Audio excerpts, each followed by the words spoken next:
The first anime I ever watched was Naruto. It immediately won my attention, and when I was done with Shippuden, I needed something more, something better. And Hunter x Hunter is exactly what I got. Hunter x Hunter is pretty much Naruto, but on steroids. For elaboration, Hunter x Hunter is Naruto, but with better characters. Killua is the perfect mix between charismatic and mysterious. Better arcs and arc structure. The arc concepts in Hunter x Hunter are just plain and simple and incredible. And each arc is 30 to 50 episodes, not all the same, but in the same general range. Better power system. Don't worry, we'll get to that later. First, let's start with the beginning of the show. In the first arc of the series, the Hunter exam. My unpopular opinion says that this is the best arc. Oh, by the way, if anyone doesn't know what an arc is, it's like a mini story in a movie or show that make up the bigger show. Like in Endgame, when they're preparing to go back in time, that's an arc. And when Thanos travels forward in time, that's an arc. Hunter x Hunter has 8 arcs that make up the full story, but back to the first one. After Gon leaves home and meets Kurapika and Leorio, he arrives at the Hunter's exam, where they will try to become hunters. Basically, people who are incredible at something, usually fighting. The first stage of this arc is to run. Yeah, the first test is literally just to run. During this test, Gon meets Killua, the fan favorite, best friend rival character, after a bunch of other mini tests in one, which Killua rips this super soldier's heart out in the blink of an eye. We also meet Hisoka, another fan favorite, who is as charismatic as Killua, contradictory to his clown outfit. He still obliterates 99% of the Hunterverse low difficulty though. Otherwise, we get to the thing that every shonen anime has to have, a tournament. I really have no problem with tournaments. They're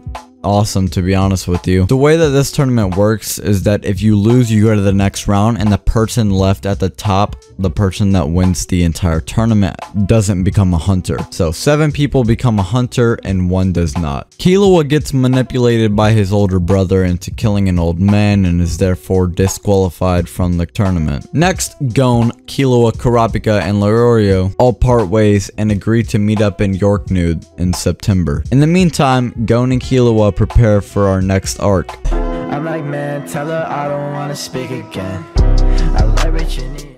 Heaven's Arena was not only the perfect introduction to the #1 power system in anime, but it was also through the roof entertaining. Basically, Killua knows this place called Heaven's Arena, which is basically a 200-floor fighting arena where Killua wins hundreds of millions of dollars, and Gon and Killua learn how to use Nin, which is basically what people use to fight in this anime. Kinda like Chakra in Naruto, but the reason that Nin is better than Chakra and is the best power system from any anime is because you can get creative with it. Killua literally creates lightning release out of Nin. This archer guy who had a standard bow and arrow made one out of Nin. With Nin, the possibilities are endless. Kurapika made a contract with Nin that he can use these chains, but the only people that he can use them on are the Phantom Troop. If he doesn't, he dies. Since that's the bargain, the chains are broken. They beat a strength powerhouse Uvo, just like that. Hey, speaking of the Phantom Troop, let's talk about the next arc, the York New City arc. I don't ever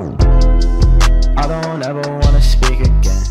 Like they said, Gon and Killua meet up with Leorio in York New City, while Kurapika is focused on other things. You see, years ago, the Phantom Troop murdered Kurapika's entire clan for their priceless eyes, giving Kurapika the reason to want to pull up in York New. You guys remember Hisoka? Well, he's in the Phantom Troop too. His motive, he wants to fight the troop's leader, Chrollo Lucifer. Another broken character, but we haven't explained Gon and Killua's reason for York New yet. They want to get this game that Gon's dad created, called Greed Island. But before that, Kurapika still has to kill Uvo, the physically strongest Nin user alive, with his chains. You can't do nothing for me but fucking ignore me.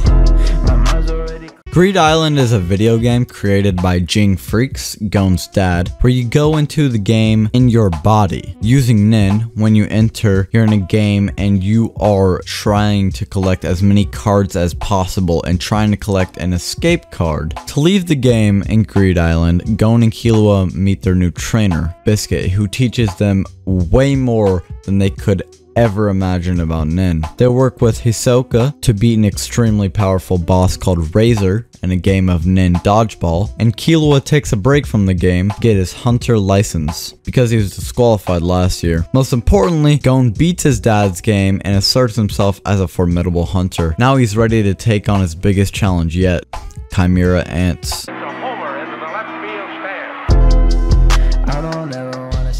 The Chimera Ant arc is like the 4th Ninja World War in Naruto. It comes at the end and is the final arc to the series. Many people regard this arc as the best, many people regard it as the worst. Basically, this ant queen starts crossbreeding ants with animals, making killing machines that work for her. As she goes on, she starts crossbreeding ants, animals, and humans, making for intelligent killing beasts. As the species progresses, they form an army, and the queen's last birth is the Ant King, Meruem, along with 3 royal guards to protect the king, Shiapoof, Mintyupi, and Neferpito. The 3 guards, along with the rest of the Chimera Ants' powers, are next level. They all have nin abilities that make Gon and Killua's look like the Hiram Jutsu from Naruto. As Killua works on the new technique called Godspeed, Gon mourns the death of his friend Kite, who was killed by an ant. Gon and Killua join a crew of fighters to approach the ants, and one of the fighters approaches Neferpito and runs instantly in fear of their aura from a mile's distance. But before that, another major element to the story is Komugi. You see, Meruem, while being pretty much invincible, is also incredibly intelligent. He beats every world champion at mind games like chess,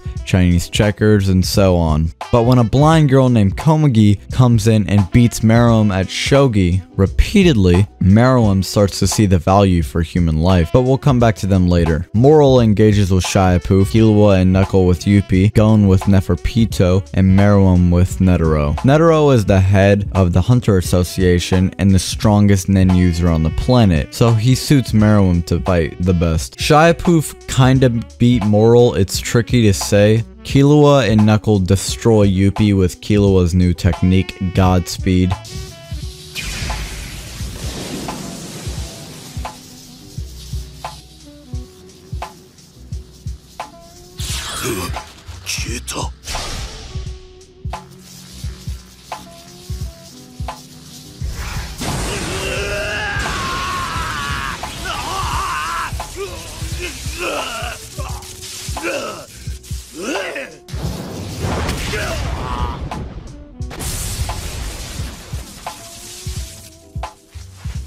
Netero dies in a suicide bombing against Meruem, but before he dies, he reveals to Meruem his name. Because Meruem had never known his name, and Netero was there to witness his mother's death when she revealed his name. Gon in his fight with Pito unleashes his rage and brings out all the nin in his body would ever be able to produce. And then he turns into this thing, absolutely eviscerating Pito and claiming victory almost. Zeno and Silva, members of Killua's family, drop down with this dragon technique and yeah, rains dragons all over the castle, destroying everything. But Meruem saves Komugi to play one last game of shogi with her. Aww, but Meruem was poisoned with the flower bomb, so he kinda died. How touching that the embodiment of God spent his last few moments playing a board game with the person who meant something to him. Overall, this arc was spectacular and also terrible in my opinion. The thing was, with Komugi and Meruem was beautiful, but a lot of the arc was super slow, to be honest. There are other arcs, but I feel like they have nothing to do with the main plot, so you know, I'm just gonna leave them alone. Gon does meet his dad in the end, there's that, but all in all, Hunter x Hunter has gotta be the best anime of all time, from its amazing world building to its realness. Like, it manages to be an anime with cool powers, but not go over the top like Dragon Ball, which is really cool. It gives some of us the most lovable characters like Killua, Hisoka, Kurapika, and many more.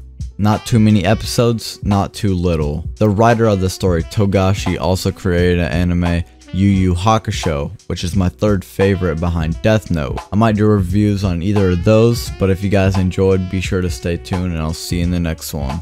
Stay dank.